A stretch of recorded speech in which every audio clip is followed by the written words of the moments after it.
Okay, so let's get into organizing data. We learned last week about independent variables and dependent variables. We learned about the levels of measurement, nominal, ordinal, and interval ratio. We learned a little bit about data. Now let's organize it. Nominal data. Remember, there's no order. It's just categories. Nobody's better or worse than anyone else. So when we organize nominal data, we do what's called a frequency distribution. If we don't do it, then with nominal level data, it's just a jumble of letters or words that we can make no sense of. For example, here's the gender of 20 students in a class. Male, female, and no answer. What's the majority of students? How many are male? How many are female? Oh God, you have to sit there and count, right? Nobody's got time for that. So we're going to put it into a frequency distribution. We're going to make it easier to visualize, easier to see. Letters for you to now learn. F, frequency. That's the actual observations. That's our frequency. The number of people that we counted for each category. N is your total population, the total number of people that we asked. Add up all of your F's, all of your frequencies, and that gives you your N. So in this example, I gave children a toy, and then I took it away because I'm a terrible human being, and then I measured what their response was. So 25 of those children cried. 15 of those children got mad at me. 5 of them withdrew, and 5 of them picked another toy. Do you see how much easier that is to read than that jumble of data we had on the last slide? What was my N? How many children did I ask total? 50. Yeah, it's on there. N, 50. We add up all of our frequencies, the 25 plus the 15 plus the 5 plus the 5. There were 50 children that I gave a toy to and took it away and measured their responses. So the F is the actual observations. It is the 25 kids that I counted crying. It is the 15 kids that I counted getting mad at me. It's the 5 kids I counted that withdrew. It's the 5 kids I counted that picked another toy to play with. Add up all of those F's and it gives us N.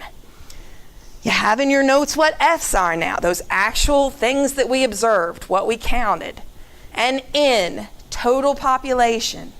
Total number of people that we asked. It's all of our F's added up. You have those because we're going to use them in a formula in a minute. We're good? Okay, you got to stop me if I'm going too fast. All right. With the frequency distributions, we can take it one step further. Here, same chart, but we've added a second group. Last time we were just looking at children.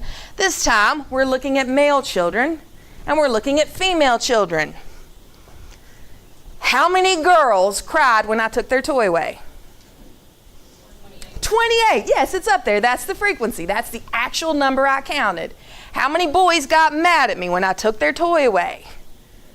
15. 15 boys got mad at me. How many boys total did I take a toy away from?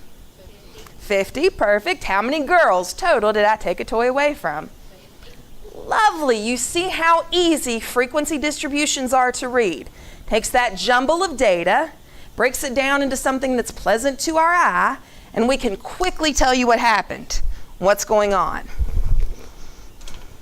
Now let's move that a step further. Let's learn how to do percentages. Percentage is the frequency per 100 cases. That's the definition of percentage. Easy to find. I know this is your first calculation. This looks scary. It's not. F divided by N times 100. This is the formula in your book. They do it a little bit backwards. They say 100 times F over N.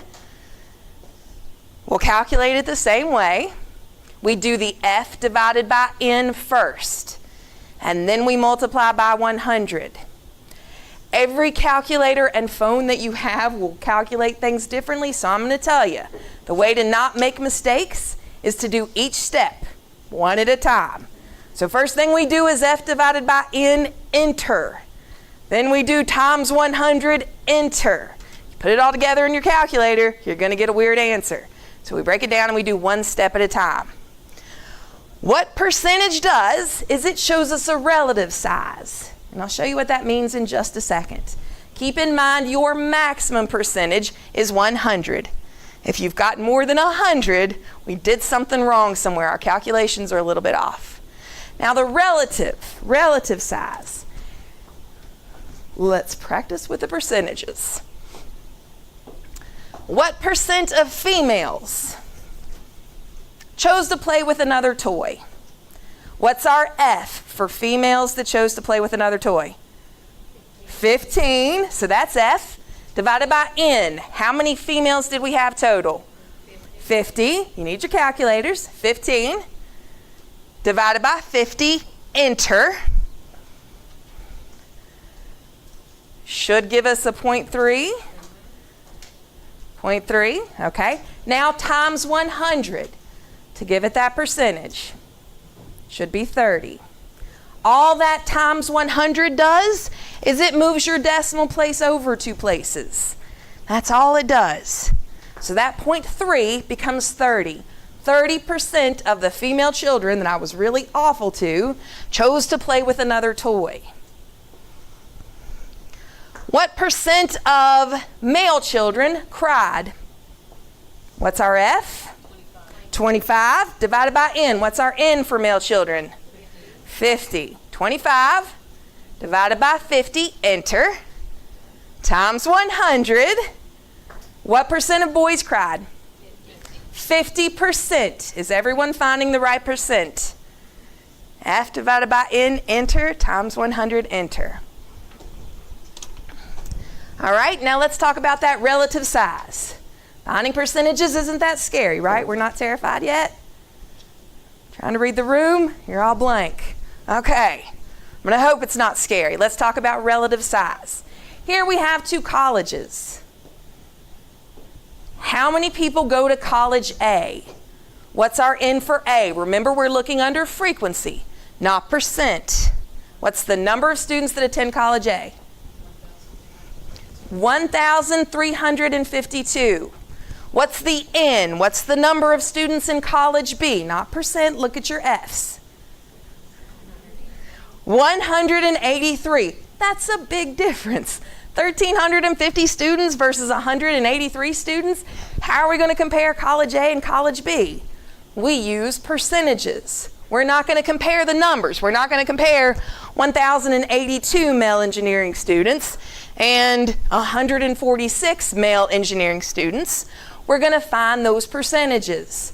F over N times 100. So 1,082 divided by our N of 1,352 times 100. 80% of students at college A in engineering are male. Now let's look at college B. 146 is our F, divided by N, 183, times 100. 80% of engineering students at college B are male. So even though we have vastly different numbers, over 1,000 versus not even 200, we can do percentages and say, hey, at college A and college B, 80% of the engineering majors are male. We can compare those now. This is why we use percentages. We're going to use percentages for the rest of the semester. F divided by N times 100. You feeling okay with those? Yes, ma'am. The N with percentage is the 80%. We still working? A little technical difficulty. I'm sorry, do what? The N in percentages for males, 80%. The N for percentage should be 100. 100%. 80% of engineering students at college A are male. 20% of students, engineering students at college A, are female. Okay. Sure. All right. We have 1,082 students, college A, in engineering that are male. There are 1,352 engineering students, period. So to find the percentage, it's F, 1,082 divided by n, 1,352 times 100. That's where the 80% is coming from.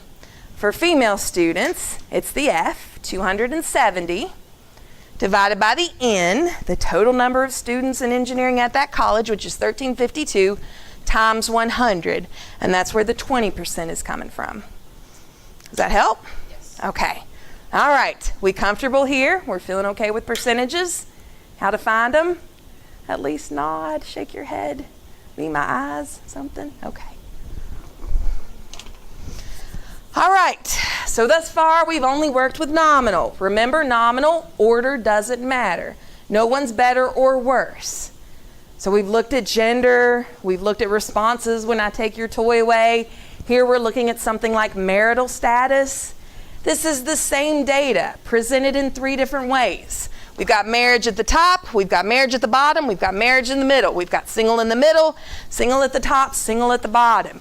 It doesn't matter where they go because no one is better or worse than anyone else. We're not doing any math with this other than to say, hey, 50% of people are married, and it's 50% whether it's this chart or that chart. Nominal. Order doesn't matter. When we get to ordinal and interval, order matters. So here we're looking at a frequency distribution of attitudes towards a proposed tuition hike on a college campus. The first example is incorrect. This is what the brain does. The brain looks at the top says slightly favorable, so we assume the chart's going favorable to unfavorable. Then we go over here and we look at the numbers, and there's a high number up there. So our brain says, hey, most people are pretty favorable. When we actually look at the categories, that's not correct. Here's the correct presentation. Ordinal and interval have to be in order.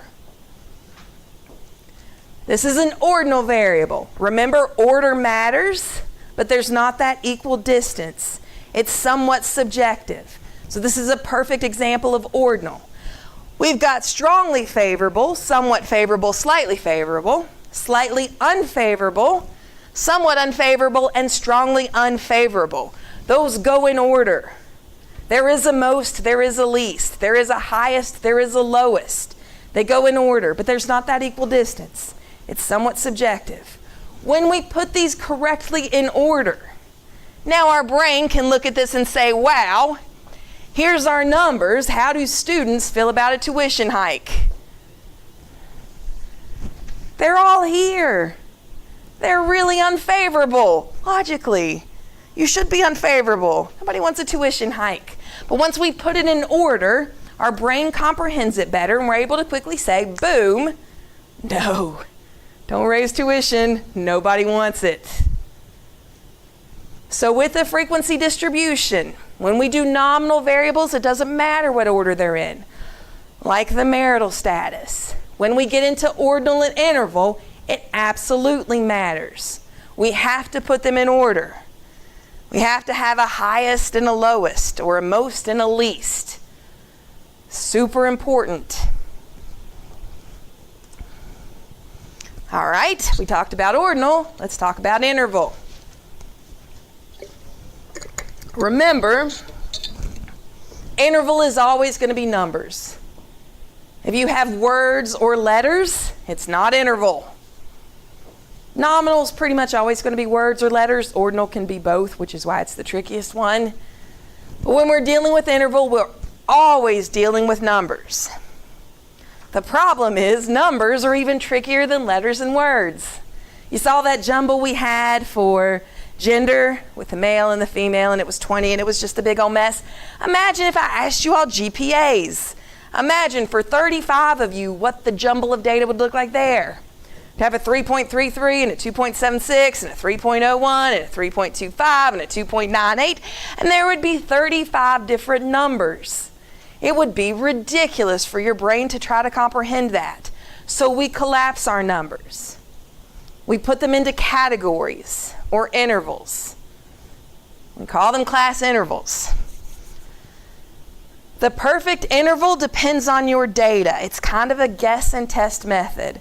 I'm going to give you some rules and some guidelines, but there are no hard rules. There's just to see what works best for your data. So here are final exam grades. How many students were in this class? What was our N? 71. We had 71 final examinations. Their scores ranged from a 99 to a 50. So if I just keep those as solid numbers, 99, 98, 97, 96, all the way down to 50, take a look. How did students do? That's 4 columns. I have no idea what's happening here. We're going to collapse those numbers down. We're going to create class intervals that make it easier to read. Here's some general guidelines with your class intervals. The goal is for you to figure out what the pattern is. To put those numbers, those intervals, in some sort of way that shows you patterns. What's actually happening. What will quickly, visually tell us what's going on. You can have intervals that are too large. You can have intervals that are too small. You can have too many intervals. You can have too few intervals. I'm going to show you some examples in just a second. That's why I tell you it's a guess and a test. Take a look at your data, try it a couple different ways, see what works best. Your life will be easier and happier if you can arrange it so that you don't use decimals. Whole numbers will make your intervals stronger and easier to work with. So here we go, using that same data set of 71 students and their final exam grades. Here on your left, example 1.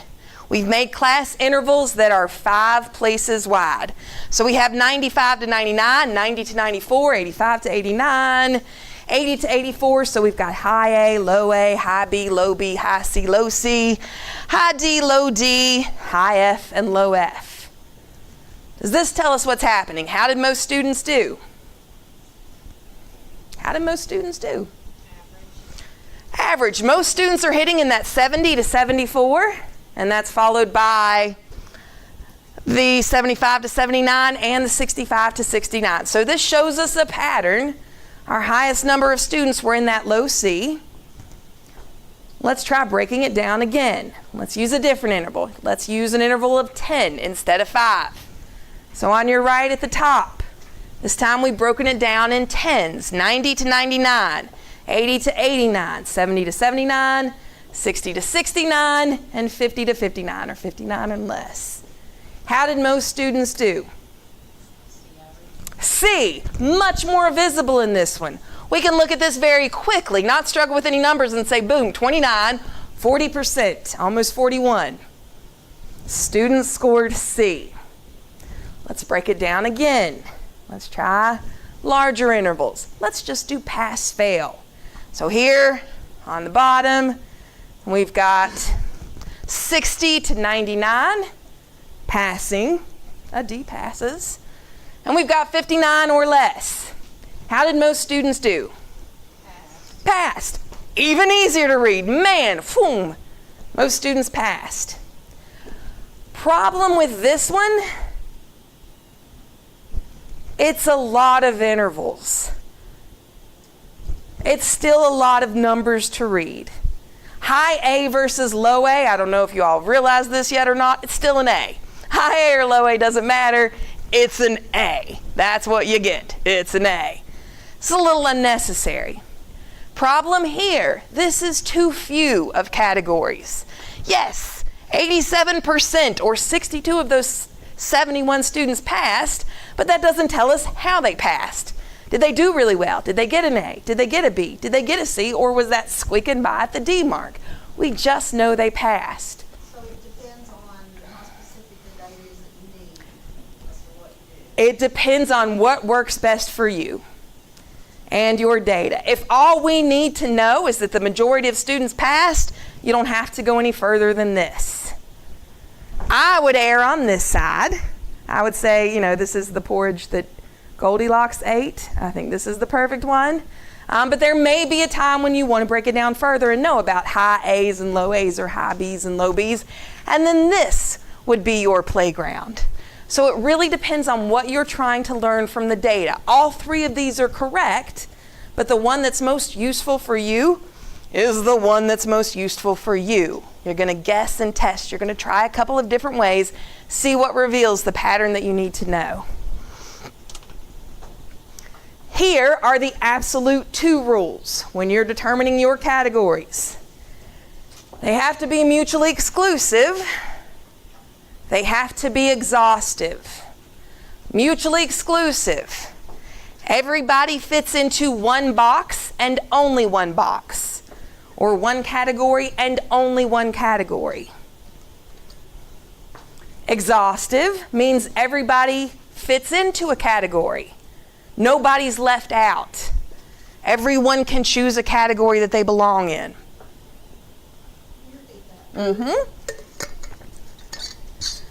Mutually exclusive means you fit into only one category.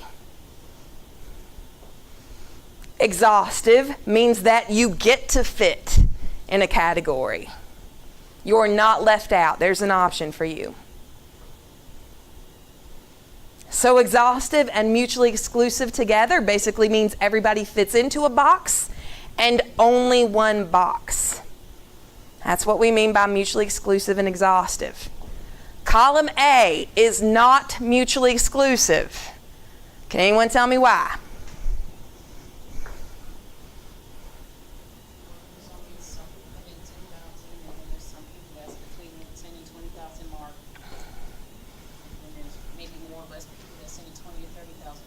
Okay, you're close, you're getting there. If I make 10,000, which box do I go in? A or B. 10,000, I can make 0 to 10 or I can make 10 to 20. If I make 20,000, which box do I go in? Here or here. I make 20,000, I can either put myself in the 10 to 20 or I can put myself in the 20 to 30. So this is not mutually exclusive. People right on that cusp could fit into either box. Column B is not exhaustive. People are left out. What's missing in column B? 10,001 to 10,099. Yes, and 20,001 to 20,999. If I make $10,500 a year, I don't have a box. If I make $20,200 a year, I don't have a category to choose. So column A, not mutually exclusive. People can fit into more than one box. Column B is not exhaustive. There are people that are left out, that are falling through the cracks. Column C, this is what we mean by mutually exclusive and exhaustive. I know this goes against what I told you earlier about avoiding decimal points. Sometimes it's not avoidable when we're trying to be both mutually exclusive and exhaustive, but here, everyone fits into one box and only one box. No one is left out. No one can pick more than one category. That's what we need to make sure of when we're determining those class intervals. So C is what? It's both? Yes. C is mutually exclusive and exhaustive. Everybody fits into one box and only one box. Is that logical? Does that make sense? You understand the difference? Okay. All right, now we're moving. Moving on up. Cumulative distributions. This is in red twice because this is important. With cumulative, we're going to talk about cumulative frequencies. We're going to talk about cumulative percents. Cumulative means everyone with that score or lower. Write that down, underline it, circle it. We're going to come back to it. I'm going to drill it into your heads. Cumulative is everyone with that score or lower.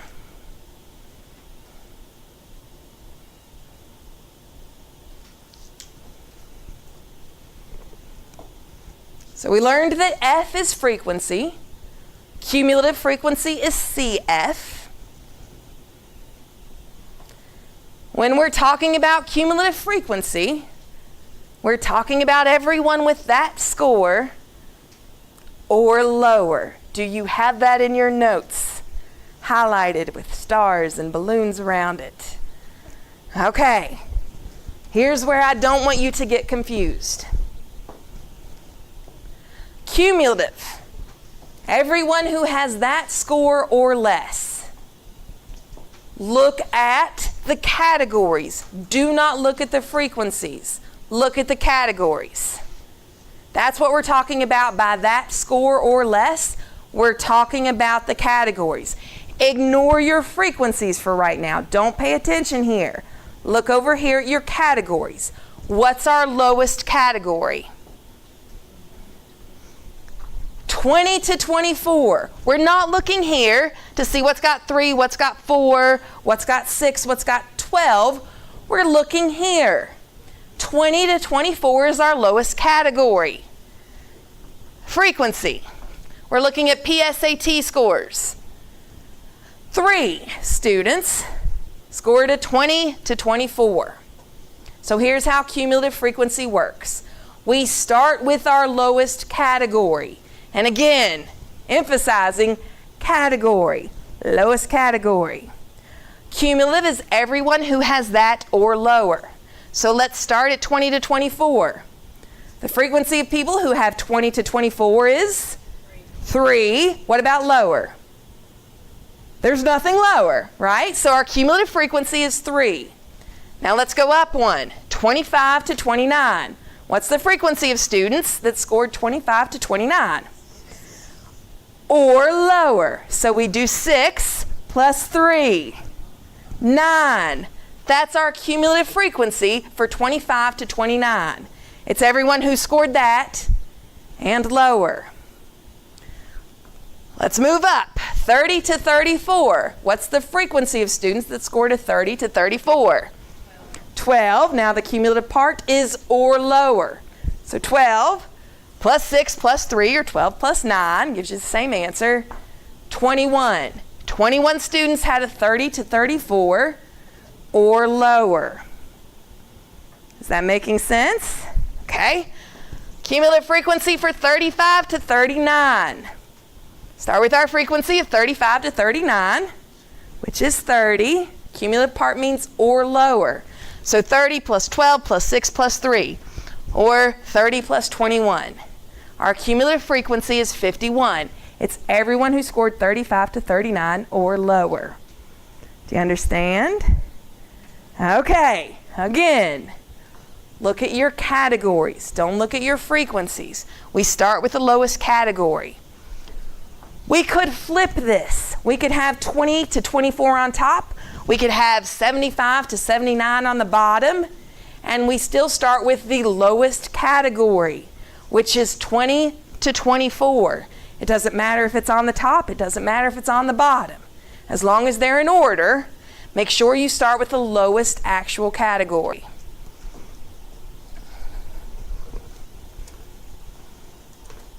Okay. Percents.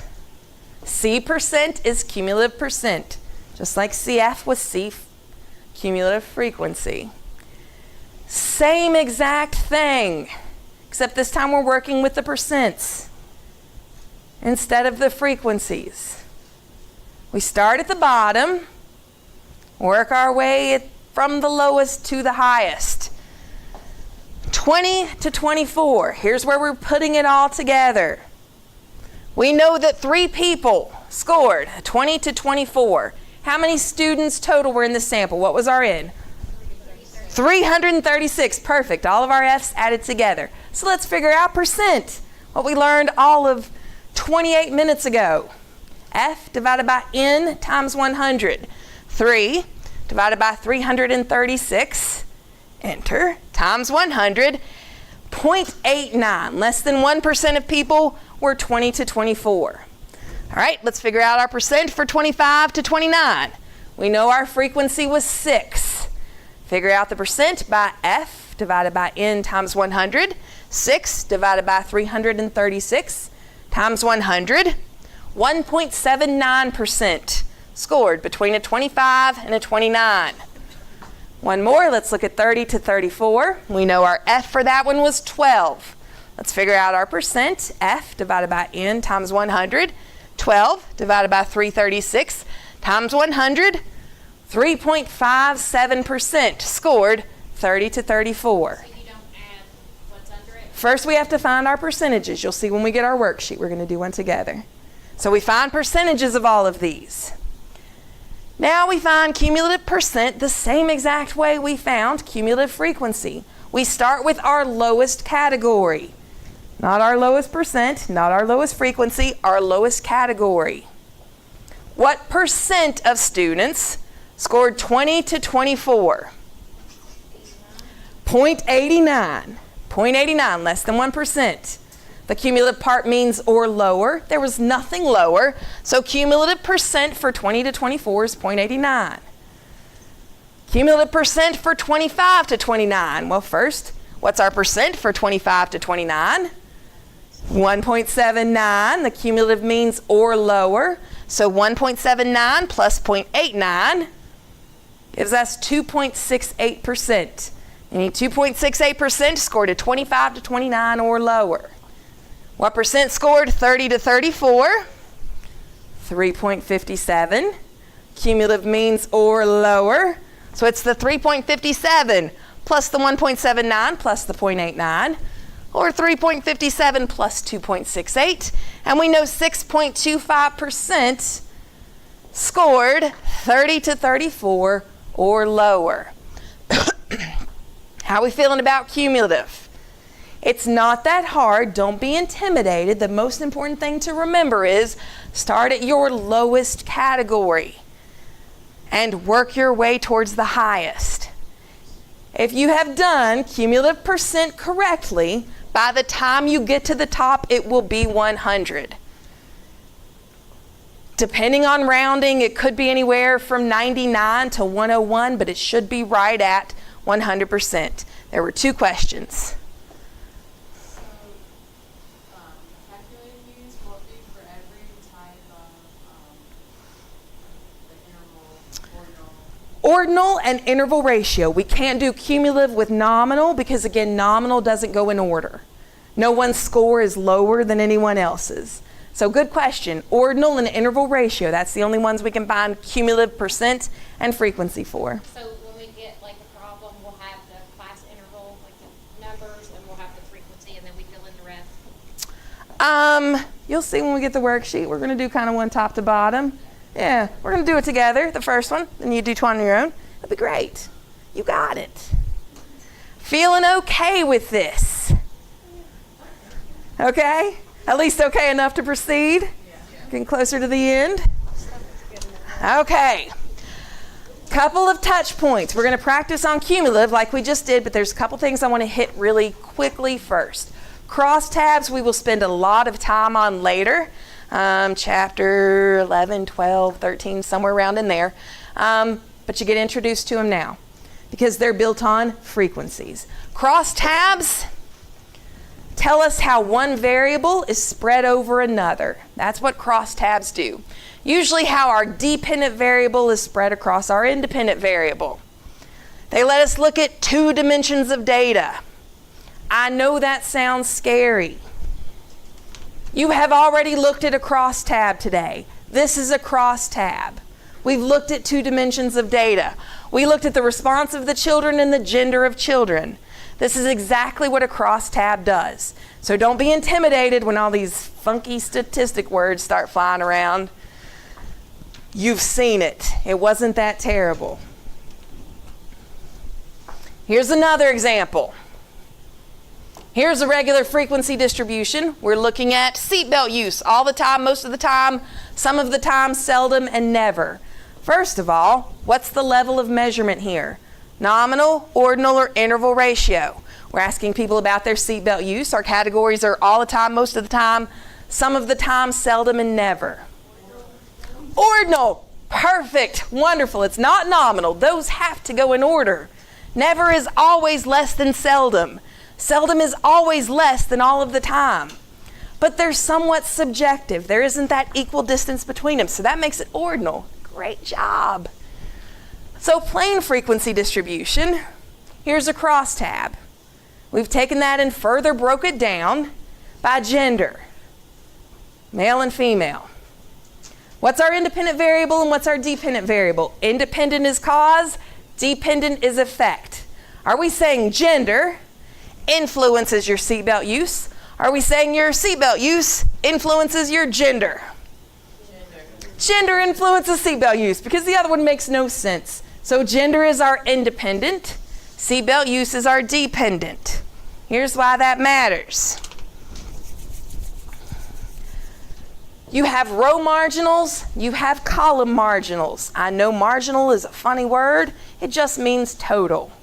We have our row totals, we have our column totals. In the row totals, all of the time, there were 499 people that said they wear their seatbelt all of the time. That was our males that said all of the time, plus our females that said all of the time. Most of the time, there were 176 people that said they wore their seatbelt most of the time. So that's the females that said most of the time, plus the males that said most of the time. Those are our row marginals, or our row totals. We also have column marginals, or column totals. How many were male? 367. That's our column marginal or column total. How many were females? 630.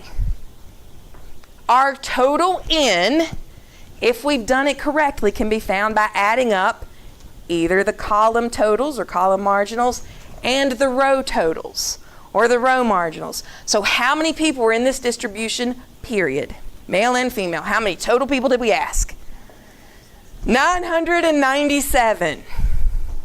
So rows and columns, which one are we supposed to use? Formulas are the same.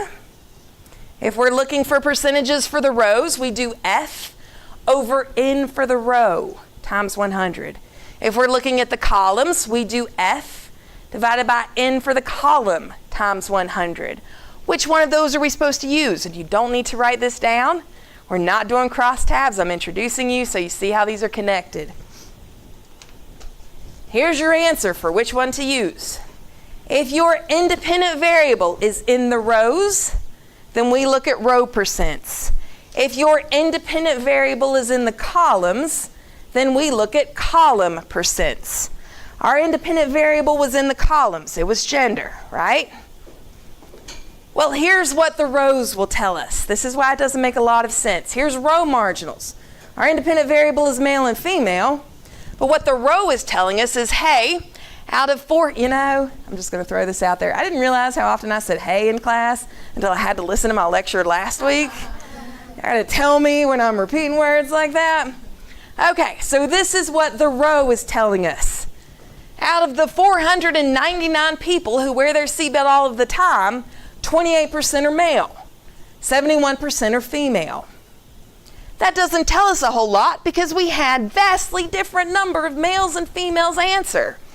Of course there are more females wearing their seatbelt all of the time. There are more females doing all of it because we had 300 more females than males. This doesn't make a lot of sense. Here, now we're doing columns, which is better because our independent variables are in the columns. Now we know out of the 367 males that we asked, 39% wore their seatbelt all the time. 18% wore it most of the time. 15.8% wore it some of the time. This makes a lot more sense. Now we've broken it down. Now it doesn't matter that there was more male or more females than males. Now we have those actual percents to look at. 39% of males all the time versus 56% of females. Now we can compare the numbers. So again, we're going to come back to crosstabs. That'll be introduced later. Don't forget when we get to them that you know what's happening. It's based on percentages. Percentages that we're going to learn and practice today. Ready to practice? Sure. Okay. We're going to cut the tape, hand you a worksheet. We'll get started.